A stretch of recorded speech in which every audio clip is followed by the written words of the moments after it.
What is going on, everybody? Welcome back to another episode of the Coach Steve Show podcast. Make sure you hit the like button and the subscribe button on the YouTube channel. And please leave a rating on iTunes or wherever you listen to your podcast. That really helps go a long way. A little bit to talk about. Breaking news, of course. USC and UCLA have reportedly reached out to the Big Ten. They want to jump ship from the Pac-12 and head on to the Big Ten. A lot to unpack, a lot of different things to think about. What does this mean for the rest of college football and all that stuff? We're going to talk about all that on today's episode. So again, like and subscribe. Podcast is brought to you by the Belly Up Media Network. Go to bellyupsports.com and check out all the podcast blogs and all the media out there. Check it all out. Something out there for everybody that's not just sports. Yes, if you're watching the video, I am very sunburned because I am a football coach. We just had a great 2 days of camps of 7-on-7 lineman challenges. Great stuff. Yes, watch the video. I'm very sunburned. Let's talk about it. Reportedly, as we're sitting there at the camp or at the tournament, USC and UCLA reportedly want to go to the Big Ten as early as 2024. First of all, that is very quick. Very quick. Teams, when they usually leave conferences, it takes way more time to get into a different conference. We look at Texas and Oklahoma. They want to leave and go to the SEC. And then we had some changes in the Big 12 as well. I believe Texas and Oklahoma may not be able to join until 2024, 2025. So about 2025, depending on when their contract in the Big 12 is up, which they can get out of that. But there's changes are coming all over college football, so USC and UCLA want to join. Immediate thought is why? Your immediate thought is why would they want to jump ship from the Big 12 or the Pac-12 and go to the Big Ten? The big talks is money. Money, of course, is always a motivating factor in this. Recruiting is always another big factor in this because of cross-country travel. How is this going to affect the Pac-12? How is this going to affect the Big Ten? These are just all thoughts that swirl around in your mind when this is discussed. So, reportedly, USC wants to jump. They want to jump ship. Let's look at a picture of what a new Big Ten would look like. If you're watching the video version, of course, you can see this. If you're listening, you have your normal Big Ten. You know, you've got Nebraska, which is the closest team to UCLA and USC, Iowa and Minnesota. And then almost in a straight line, you've got Wisconsin, Northwestern, and Illinois. Then Indiana, you've got Purdue and Indiana. Then up top, you've got Michigan State, Michigan, and then Ohio State. Then you've got Penn State, Maryland, and Rutgers more out east. So when you look at this, you see the big clump of the Big Ten. Then way out to the left in California, you got UCLA and USC. When you immediately hear this, at least I did, I said, why? Because look at the travel that's going to have to ensue here. Now, I immediately said, wow, they're going to have to fly all the way to Rutgers or Maryland or Penn State. Well, the Big Ten already has divisions. They already have divisions. In their divisions, in their East Division, they have Michigan, Ohio State, Michigan State, Penn State, Maryland, Rutgers, and Indiana. West Division, they have Iowa, Wisconsin, Minnesota, Purdue, Illinois, Nebraska, and Northwestern. So there's your West Division.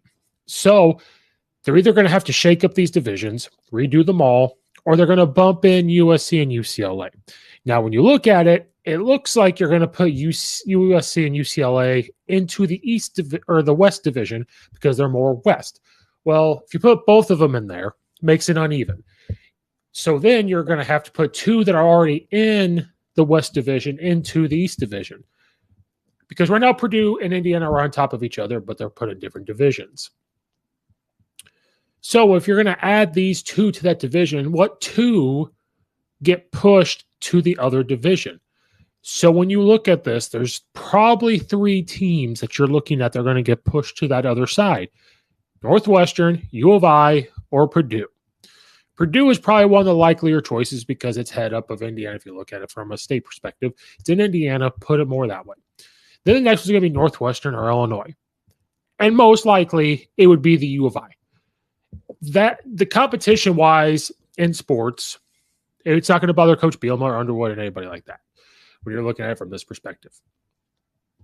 But tell me, putting Illinois right now, trying to rebuild, going to play Michigan, Ohio State, Michigan State, Penn State, which they already played, Maryland, Rutgers, Indiana. They play a lot of them already in football. So right now you're thinking about putting Purdue over, and it's either going to be Illinois or Northwestern. You maybe could switch Wisconsin over, but geographically speaking, it looks like it might make more sense to put Northwestern Illinois in. Or you split it and say, okay, USC, you're going to go over to that division. UCLA, you're going to be in the West Division. So if that were to happen, that's a long travel. Or, again, they juice it up, they switch it up, or do they pull an ACC and get rid of their divisions? The ACC has reportedly gotten, they're going to get rid of their divisions. Starting in 2023, they're going to redo all their scheduling. So this is a big shakeup for the Big Ten.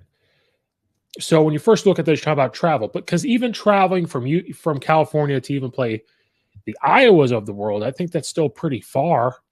That's not traveling what they normally do. Now they'll travel out there to play Notre Dame once in a while, but it's not going to be just, hey, this year you're going to travel here and the next year you don't have to for one team. Like, you're going to have to travel all out there alternate. You're going to have to travel. The travel part to me doesn't make sense, especially if gas prices and everything stay the way they are, especially because you're talking about airplanes. If that stays the way it is, that seems that. And then you're putting the other schools into that thing, traveling out there.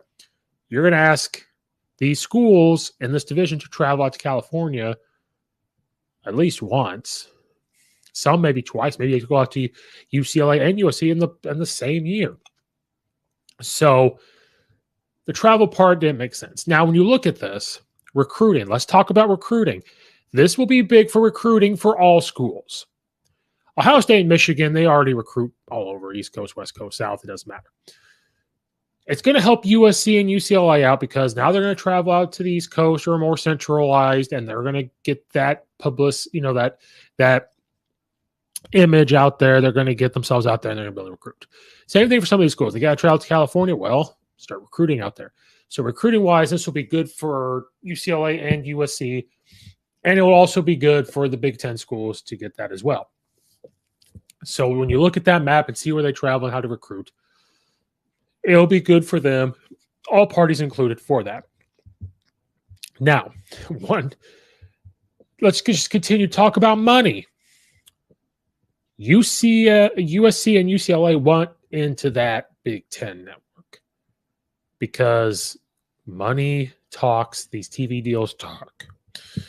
When the Big Ten rolled around and got their Big Ten network and now they get that revenue, don't you think that the USCs of the world and UCLA want that money? Yeah, they have the Pac-12 network, but the Big Ten network gets way more money. That is what they're looking at. They are looking at getting that type of money. So this is about money when it comes down to it because they want that exposure. They want the recruiting, but the big-time contract deal. Big Ten would love probably to have them join when they think of that aspect because they added Maryland, then they added Rutgers. You add that New Jersey up into maybe part of New York, hopefully to watch of the Big Ten. That was the big thing about maybe Iowa State should be able to join the Big Ten. But what does Iowa State really bring? Well, I think they bring similar athletics to certain parts of the Big Ten. But do they really bring in any media attention with the Big Ten network going there? Probably not. So when you think about it this way, putting a Big Ten network out in California, that's huge. To have that Big Ten exposure out in California to bring that network of Los Angeles, that's exactly what they're thinking. They're probably not even thinking of travel costs and everything like I am. Immediately, they probably thought, oh, look, it's going to be fine. We're going to make this money from this. That's exactly what they're thinking. Now, why would they want to leave the Pac-12? Well, from top to bottom, Big Ten is moving in a certain direction. That's why certain teams have talked about wanting to join the Big Ten. And also another reason why they want to join the Big Ten is because they're seeing the SEC as this big threat. They're seeing SEC as becoming a super conference. This is now all roads leading to you're going to have two super conferences with Texas and Oklahoma joining the SEC and other teams leaving their smaller divisions, go to the Big 12. So teams are moving around. Cincinnati, Houston, UCF, they're going to be in the Big 12 in 2023. BYU wants to join. So you got things moving, but those aren't the big time programs you're thinking about when you're thinking of Power 5. So Big 12 is getting left in the dust. And I think that USC and some teams are starting to see that the Pac-12 could get pushed behind. Not saying there's not good football there, not saying there's not good basketball or anything. But when you're starting to see certain things unfolding, you're seeing the SEC start to become a super conference. You're starting to see teams wanting to go into the SEC. You're seeing what's going on. The only thing that could really compete when you're talking about markets and recruiting, ACC kind of, Pac-12 can, Oregon can recruit out there. USC back in its heyday really could recruit out there, and they're trying to get back to that with Lincoln Riley. They want to compete with the SEC. Now, they don't want to join the SEC because that's a gauntlet. They want to go into the Big Ten, and it's similar football to me, except for a handful of teams. There was a funny picture put out there of USC and UCLA when they see an I formation of like Wisconsin. They're like, we don't know what this is because in the Pac-12 you're known for spread and throwing the ball and everything else. So not saying the Pac-12 doesn't have good football because USC in its heyday is good at football. They've had some down years. They're trying to get it turned around. UCLA, yes, back in the day, really good football teams, been really up and down. Washington State, Mike Leach had gotten that program turned around where they were winning and competing in a lot of games in the Pac-12. Washington is pretty good at football. This past, especially in the COVID year, Oregon State finally became a good team. Again, Utah won the conference. Of course, you've got Oregon, who's always been good. Stanford will have good years. So there is good football. Them and the Big Ten are very similar when it comes to that aspect when you compare teams. But ultimately, I think that USC wanted to sit there and say, okay, the Pac-12 doesn't get all this respect. Let's go on to a bigger time conference with the media network stuff, but also looking at the type of teams they have of Penn States and Ohio State's, Michigan State, Wisconsin, and then get that even exposure in that New York market, New Jersey market for them, even though they're brand names anyway. Guarantee you people out on the East Coast don't watch them all the time. So this would be a good way for them to even get that type of exposure. This also opens the door for a third superpower conference. Right now there's going to be two. The Big Ten's trying to do it, and then the SEC's trying to do it. The next step's going to be, well, what does the rest of the team do? Well, Oregon's still a big brand name. What's going to happen with them? Are they going to go to the Big 12 and try to build that up? Are the Big 12 and these other brand names that are kind of just left out going to collaborate and say, okay, we're going to create our own? What about the ACC when you got Clemson? That's a big time name. So what's going to happen there? Are they all going to join? This is turning into madness. And I saw a good post saying NCAA has no control on what's going on. And they really don't. I really don't think they have much control anymore. They used to have all the control. And then NIL has come along. Transfer portal. Well, they've let that run wild. NCAA has just let that run wild. And now they're letting everything else run wild. Teams can move conferences.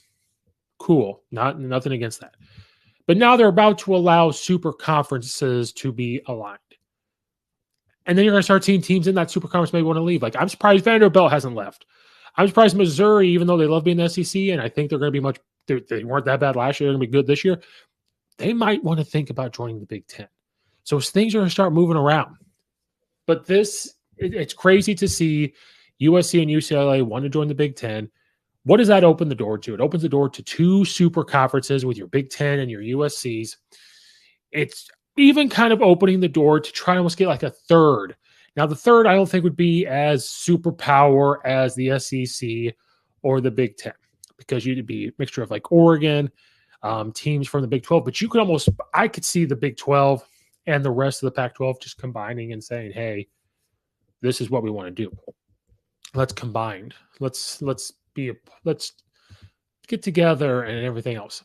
There's also reports of other Pac-12 schools considering maybe wanting to jump to the Big Ten, as like Arizona. Arizona was reported to be talked about. Then does that mean Arizona State jumps too and tries to go over there? Do other teams around there start to jump?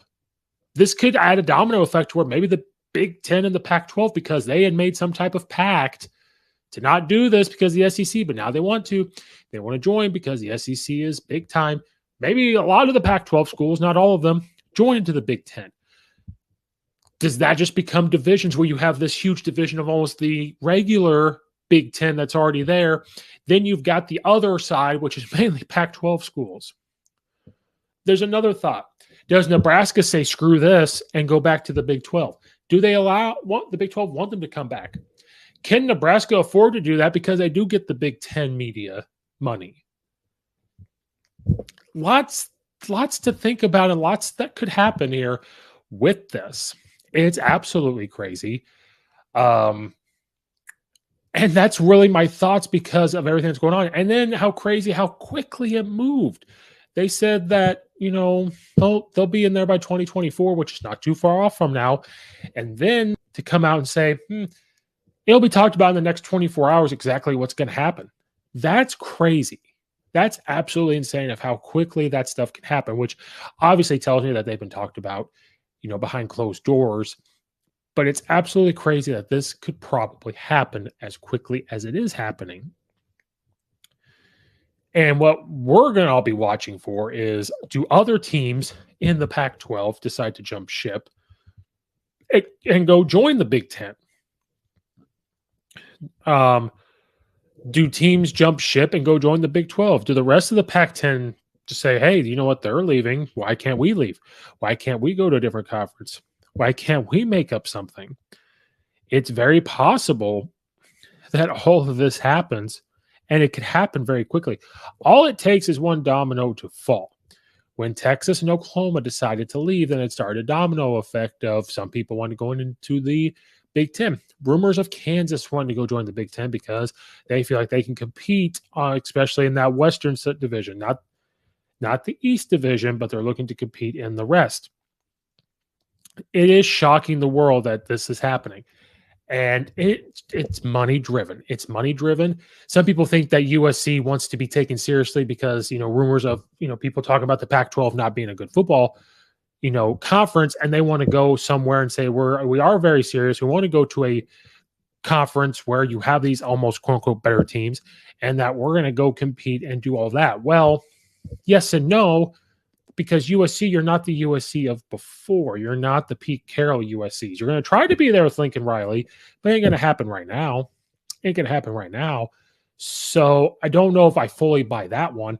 And then why is UCLA following them? Because it's not like UCLA is this crazy powerhouse football program right now. Chip Kelly does good things on offense there, but they still haven't won the Pac-12. They haven't done that stuff. And I don't know how long. And then what about the other schools? Oregon, Cal, Washington, those type of schools, Stanford, Utah. Don't be shocked when you start to see the Big 12 and the rest of the Pac-12 start to collaborate. And whether some start to go to the Big 10 or they all combined, they could and be super conferences. So then you're going to have the Big 10 with the super conference. You're going to have the SEC. You're going to have whatever they're going to call it, Big 12, Pac-12. I don't know what they're going to call it. Then you got little old ACC sitting out there. And does this decision start to force the hand of that independent school that everybody wants to talk about? It could. But before we get into that topic, football coaches were into the summer. And if you've listened to anything I've talked about with football coaches in the summer, it's time that this is the time where you can start to mess around with things and see how they work, from drills to plays to organization. To get all your drills, you need to go to CoachStoneFootball.com and click on his Back to the Basics drill manuals, because Coach Stone has done all the work for you and has come up with book after book after book on every single drill that you could imagine for every single position, from strength and conditioning, offense, defense, special teams, everything. You will never have to look up another drill again, I promise you. So go to CoachStoneFootball.com and click on his Back to the Basics drill book series, and it will help you. Also, going into summer, guys, your offense and defensive linemen take a ton of hits in practice, and then they take a ton of hit in games. And then in the summer, if you go do joint practices, if you go to any type of lineman challenges and they have to wear the helmet, that's a lot of blows they take. People think the linebackers they take a lot of hits. Those linemen hit every single day. Well, there is a way to protect those shells and reduce the repetitive blows those big guys take each and every week, and is Guardian Caps. If you go to guardiansports.com/guardian-caps and use the code 15 off, I will save you 15% off your order. There's different colors out there to try to match your guys' school helmets or colors, everything like that. It can reduce the impact by up to 33%, which is huge. It's worn by over 200 colleges and over five NFL teams, bunch of NFL teams. And it's worn by all sorts of colleges like Georgia, Alabama, Penn State, the big time schools. It's worn by a ton of them. So I'm here to save you money. I know that being a high school coach, to save you money, it's everything. So guardiansports.com/guardian-caps and use the code 15 off to save 50% off your order. Let's protect the big guys in the trenches. So that independent school that everybody talks about that should probably be in a conference is Notre Dame, of course, the Fighting Irish. Does this start to force their hand? They are big on tradition. They are big on staying independent. They've been clear about that. They have their own TV deal, so they make money from that. They travel all over. They did join the ACC one year and won it during the COVID year because they wanted to play and, the travel restrictions and everything. With USC joining the Big Ten, this is one of their rivals. I don't know if they're going to be able to keep that schedule. They might be able to, but it depends on Notre Dame's schedule. UCLA starting to join. They don't really play them, but they can. Forces their hand a little bit. If other schools start to jump and they start to form these conferences, the Big Ten and the SEC start to be a super team, super conferences, then maybe if the Pac-12 and the Big 12 start to combine, well, then you have to go play the ACC, which you still could. But does this slowly start to force the hand of Notre Dame to say, okay, maybe we need to start thinking about this? Now, there's only two conferences they could join. That makes sense because of their location. ACC or the Big Ten. ACC because they're all right there. Join the Big Ten because, well, they're all right there. So that forces the hand of Notre Dame to start to make a decision. Do we just say screw it and somehow come up with a way where maybe they can keep their TV deal, but then work their way into the Big Ten deal? I don't know how that works. I highly doubt they can have both and say we'll have some of the Big Ten network. There's people smarter than me that can figure that out. It's very possible that they could say, okay, or could they join the Big Ten, keep their TV deal because they make a lot of money doing that? I don't know. Part of me, if this grows to a super conference, Notre Dame probably just needs to get rid of their TV deal and say, okay, we're going to join. We're going to join and be a part of the Big Ten TV deal. They'll get more exposure, out in California, exposure in New Jersey. I mean, it's a brand that people know, just like the Dallas Cowboys. People are going to watch them. It's no secret. I always said there's teams that you hate, and even though you hate them, they're still on your TV. Cowboys are on your TV. I guarantee it. Notre Dame's on your TV at some point. Guarantee it. Alabama's on your TV. Guarantee it. So I guarantee it's going to be watched anyway. Now, does this start to make the ACC a little worried? Because the ACC got rid of their divisions, so they're going to change their scheduling. But there's still brand names there that could be talked about leaving and joining somewhere else. Does Florida State decide to say, hey, they're trying to change? Even though I think they fit well in the ACC, but do they say, hey, maybe we join the Big Ten because of the money, because of the teams we can play? Does Clemson slowly start to say, maybe we could go there because of where they're located? Do we see what we're starting to say? Could these teams ultimately jump? Because you got brand names. Like I said, you got the Oregons and stuff. Well, if they all start talking, they look at Florida State, who has not been good. It's a brand name. Do they want to come over? Does Clemson want to come over? Now, the travel stuff doesn't make sense. That's why I like the old school stuff, the old school conferences, because the travel made sense. Now it's starting to get a little crazy, but if they're getting money from TV deals and they make this money, who knows? So it's going to start forcing the hand of other teams and other conferences to have conversations. Are they about to lose teams? Do they want to make that another super conference? Does the Big 12 and ACC decide to come together and leave the Pac 12 out in the dust? Who knows? Who really knows? But again, all it takes is one domino to fall. And when one domino falls, the rest start to fall. And so this has started something. The Oklahoma, Texas thing really started, and now the rest of it's starting to fall because people are now trying to battle the SEC. That's what this is really about. It's about money, recruiting, and battling the SEC because they are getting all these teams, all these coaches, all these good teams. They want to have a way to battle them. They want to have a way to compete with them, to not lose the recruits, to not lose the money, but then have teams to compete in the bowl games. Maybe try to send one to the playoff. And then you start to do this, the college football playoff really starts to amp up. And the NCAA has completely started to lose control. And we said this before, and I've heard it before. The TV deal executives and these commissioners are the ones running college football. The NCAA really doesn't run it anymore. And so a lot of dominoes have fallen. USC and UCLA have just blown up the college football world. And it's going to be crazy to see where they go, what other teams follow, what other things change. Lots of thoughts out there. So if you have thoughts, please leave them in the comment section down below, and we can have discussions back and forth. What do you guys think is going to happen with this? What does this lead to? What does this mean if it actually happens? Most likely it's going to when it gets publicized this much interest. So what do you guys think is going to happen? Leave a comment section. Please check out all the affiliates in the description below. Please hit the like button and the subscribe button on the YouTube channel. Follow it, rate it, and leave a review on iTunes and rate it for me. Please and thank you. Helps out the algorithm and everything else. Check out all the other episodes of the podcast. This is Coach Steve, another episode of the Coach Steve Show podcast, and we will see you next time on the next episode. So just make sure you check out all the others. See you guys later.